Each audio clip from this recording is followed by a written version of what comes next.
Paggamit ng biodal sa palay, makikita ang laki ng palay.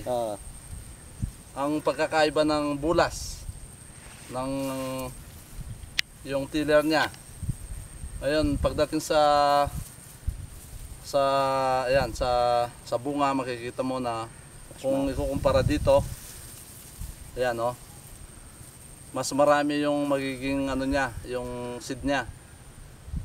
Kaya at sa paggamit ng biodal, ang nakuan ko yung ano siya, yung matipid sa trabaho.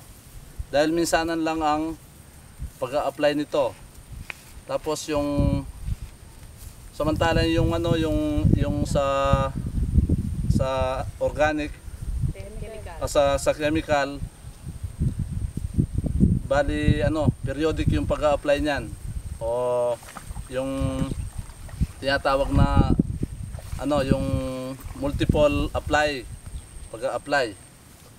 Pero dito, kung bago itanim, ilalagay mo na yun sa trabaho, makakatipid ka at patubig na lang ang asikasuhin mo.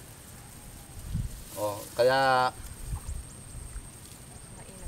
mas mainam na gumamit ng ano, ng biodal kumpara sa ano.